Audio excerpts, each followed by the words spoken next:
An 82-year-old woman, cowering in the corner of her kitchen, covered in her own blood. Her neighbor finds her there, barely conscious, unable to speak. She would never wake up again to tell anyone what happened that February morning in 1993. This is the story of Doris Shelley, a woman who survived one violent attack only to become a prisoner in her own home, living in constant fear until that fear became reality in the most tragic way possible. I'm about to take you through one of Suffolk's most haunting unsolved murders, a case that has baffled investigators for over 3 decades. What makes this case particularly disturbing isn't just the brutality of the crime, but the calculated cruelty that preceded it. Doris Shelley wasn't just any victim. She was a woman who had already endured the unthinkable, who had rebuilt her life from the ashes of trauma, only to have it stolen from her in the most violent way imaginable. But here's what makes this case even more chilling. The attack that killed Doris wasn't random. It was the second time someone had targeted her, the second time someone had violated the sanctuary she called home. And this time, they made sure she wouldn't survive to identify them. Let me paint you a picture of who Doris Shelley really was. Born in 1910, she had lived through 2 world wars, the Great Depression, and more heartbreak than most people could imagine. Her husband died when she was just in her 20s, leaving her to navigate life alone in a world that wasn't particularly kind to widows. But Doris was a survivor. She chose to stay in her bungalow at Old Mill House on Main Road in Martlesham, a quiet Suffolk village where she thought she could live out her golden years in peace. She was a vegetarian, an animal lover who shared her home with several cats. Her neighbors described her as reclusive, yes, but not by choice. You see, Doris became a prisoner in her own home, not because she wanted to be alone, but because she had learned to fear the outside world. And she had every reason to be afraid. Summer 1991. Doris is going about her daily routine when her worst nightmare becomes reality. Intruders break into her home, not just to steal, but to terrorize. They lock her in her bathroom, but Doris, showing the same spirit that had carried her through decades of hardship, climbs out through the window to escape. £12,637. That's what they stole from her that day. Not just money, but her sense of security, her peace of mind, her ability to feel safe in the one place that should have been her sanctuary. The police launched a massive investigation. 70 officers worked the case. They collected 397 exhibits. But the damage was done. Doris Shelley, who had once been independent and self-reliant, became a different person entirely. She installed extra security measures. She stopped going out unless absolutely necessary.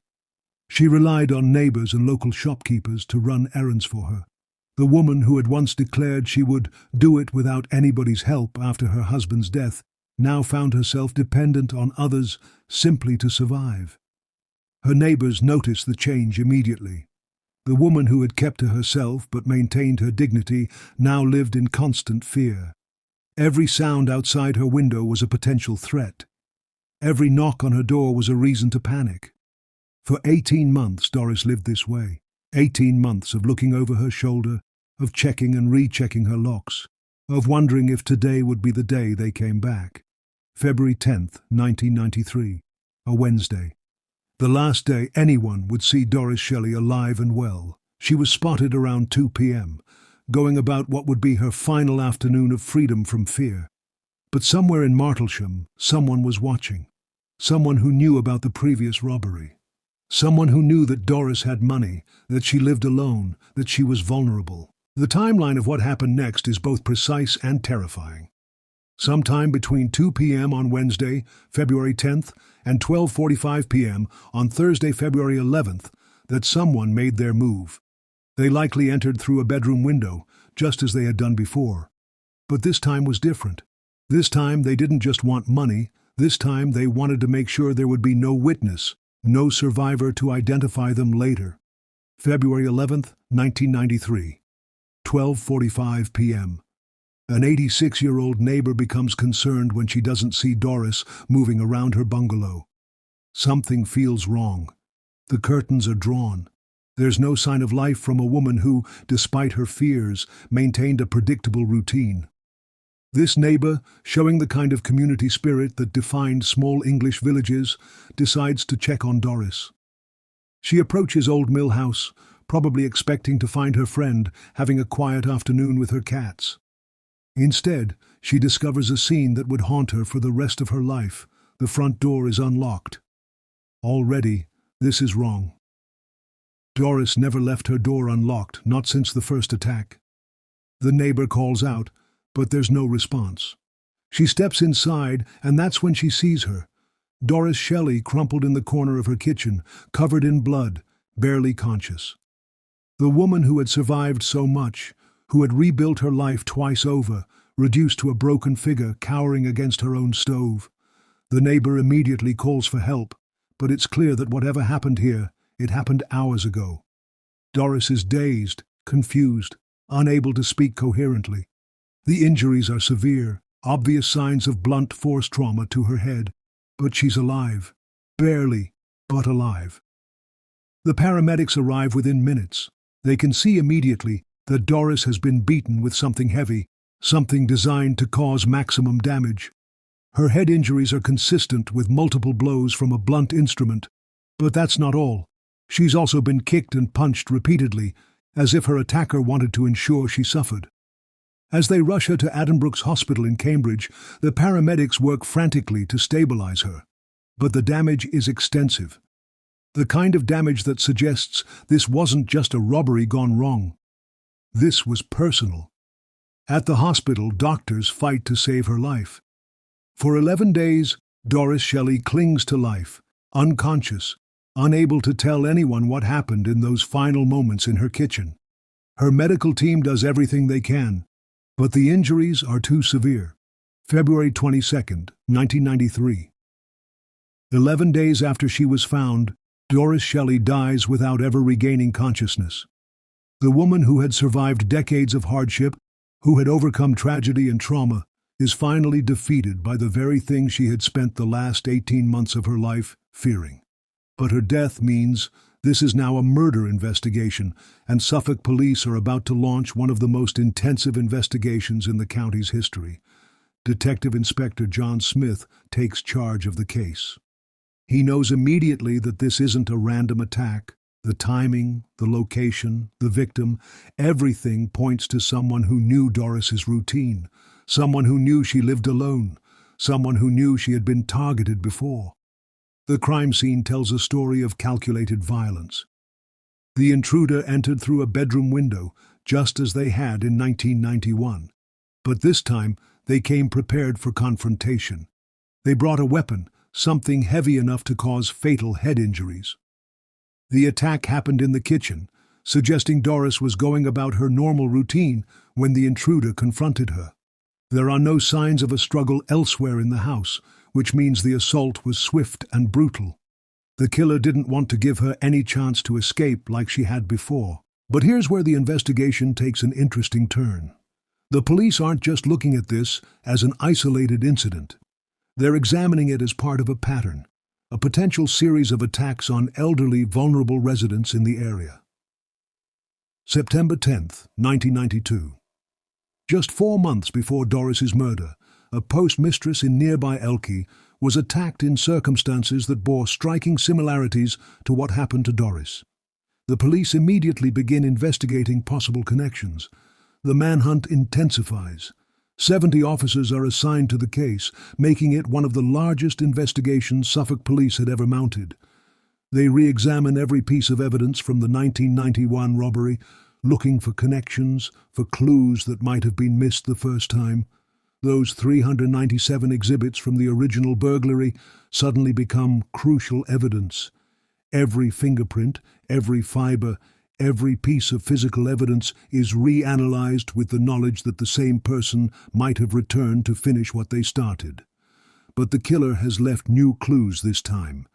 Witnesses report seeing a red car, possibly a Ford Sierra, in the area around the time of the attack. More specifically, this car was seen on Doris's driveway on February 10th, the last day she was seen alive. The police also receive reports of two men who had been seen loitering near Doris's home in the days leading up to the attack. This isn't coincidence. This suggests surveillance, planning, premeditation. The first suspect is described as being between 25 and 30 years old, about 6 feet tall, with collar-length wavy brown hair that was growing into dreadlocks. Multiple witnesses report seeing him on February 8th, 9th, and 10th. He was watching the house, learning her routine, waiting for the right moment. The second suspect is older, around 40, about 5 feet 10 inches tall with a slim build, dark brown hair, and a fair complexion. He was seen carrying a Halford's bag near the A12 roundabout underpass. The bag detail is significant because it suggests he was carrying tools, possibly the weapon used in the attack. If you're following this case, and you're as invested in finding justice for Doris as I am, make sure you're subscribed to this channel because we're about to dive into the most frustrating part of this investigation. The leads that seemed promising but led nowhere, and the breakthrough that came decades too late. The police release photo fits of both suspects. They canvass the entire area, speaking to every resident, every shopkeeper, every person who might have seen something unusual in the days leading up to the murder. They arrest several suspects. 2 young men and 2 teenage girls from Ipswich are brought in for questioning. The interviews are intensive, but something doesn't add up. The evidence doesn't quite fit. The connections aren't strong enough. One by one, the suspects are released without charge. Not because they're definitely innocent, but because the police can't build a strong enough case to proceed to trial. This is where the investigation hits its first major roadblock. Despite the massive manhunt, despite the 70 officers, despite the hundreds of exhibits and countless hours of detective work, the killer remains free. But the police don't give up. They continue following leads, investigating tips, re-examining evidence. They offer a reward of $10,000 for information leading to an arrest. In 1993, that's a substantial sum, enough to motivate someone to come forward if they know something. Years pass. The investigation continues, but the trail grows cold. The red Ford Sierra is never found. The 2 men in the photo fits seem to have vanished into thin air. The $10,000 reward goes unclaimed. But Suffolk police don't forget about Doris Shelley. Her case file remains open, regularly reviewed by cold case detectives who refuse to let her murder fade into obscurity. 2018 marks the 25th anniversary of Doris's death. For most people, 25 years is long enough to move on, to accept that some cases will never be solved. But for Suffolk police, it's an opportunity to take a fresh look at the evidence with new eyes and new technology. Detective Inspector Andy Guy leads the anniversary review. He understands that cold cases like this one require a different approach. 25 years of technological advancement means forensic techniques that didn't exist in 1993 are now standard practice. The 397 exhibits collected from both the 1991 burglary and the 1993 murder are re-examined using modern DNA analysis, advanced fingerprint technology, and sophisticated trace evidence analysis. Every household object that might have been touched by the killer, every piece of Doris's clothing, every item taken from the arrested suspects, all of it gets a second look. But the real breakthrough comes from an unexpected source. The 25th anniversary appeal generates significant public interest. Local newspapers run the story. Television news covers the case. And suddenly, people start calling with information. March 2018. Detective Inspector Guy receives what he describes as one interesting line of inquiry. He's careful not to reveal details, but his tone suggests this isn't just another dead-end tip. This is something substantial, something that might finally crack the case. The investigation team follows this lead with the same intensity they brought to the original case. They conduct new interviews, examine new evidence, explore connections they hadn't considered before. For the first time in years, there's genuine optimism that justice might finally be served. But here's where the story takes another heartbreaking turn. April 2019, exactly 1 year after that promising lead emerged, Suffolk police make a devastating announcement. The interesting line of inquiry has been ruled out. It didn't take them further forward. They're back to square one. This is the cruel reality of cold case investigations. Every lead that doesn't pan out isn't just a professional disappointment for the detectives. It's another delay in justice for Doris. Another year her killer remains free. However, the case continues to evolve. Modern cold case techniques have revealed new insights into the crime that weren't apparent in 1993. The forensic evidence suggests the killer was methodical, prepared, and familiar with Doris's routine. This wasn't a crime of opportunity. This was planned execution. The connection between the 1991 burglary and the 1993 murder is now considered almost certain. The same entry method, the same victim, the same level of violence. It's too many coincidences to ignore. The killer came back because they knew Doris was vulnerable, because they knew she lived in fear, because they knew she was isolated. What makes this case particularly haunting is understanding what Doris's final 18 months were like. She lived as a prisoner in her own home, afraid to go out, afraid to trust anyone, afraid that the people who had terrorized her once would return. And she was right to be afraid. They did return. And this time they made sure she wouldn't survive to identify them. But there's something else about this case that makes it different from other cold cases. The level of violence used against Doris suggests this wasn't just about money. The killer didn't just want to rob her.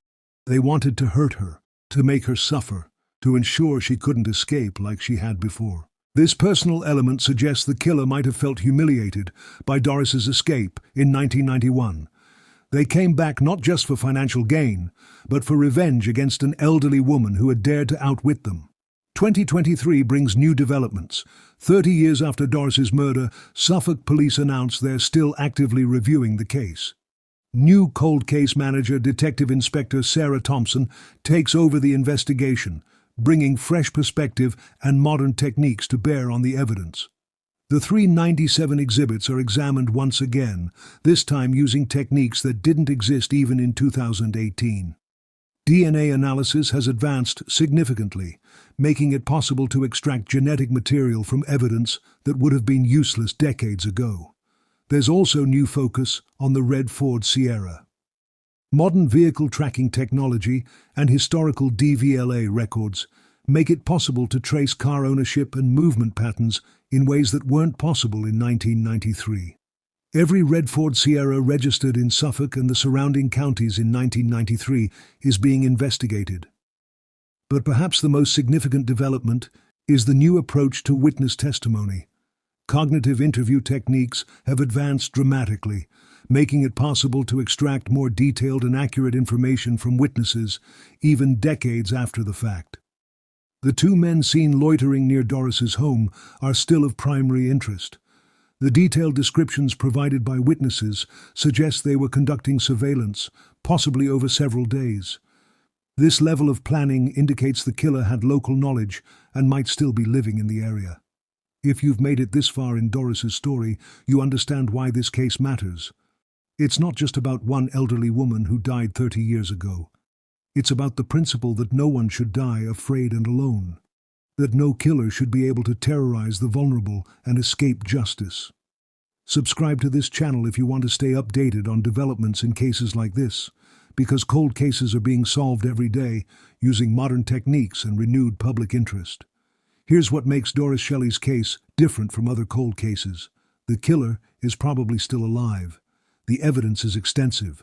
The witnesses provided detailed descriptions.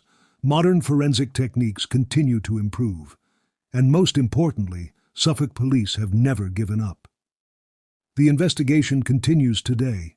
Detective Inspector Thompson and her team review new tips regularly. They re-examine old evidence with new techniques. They follow up on connections to other crimes. They maintain hope that someone, somewhere, knows something that could finally bring justice for Doris. But they need help.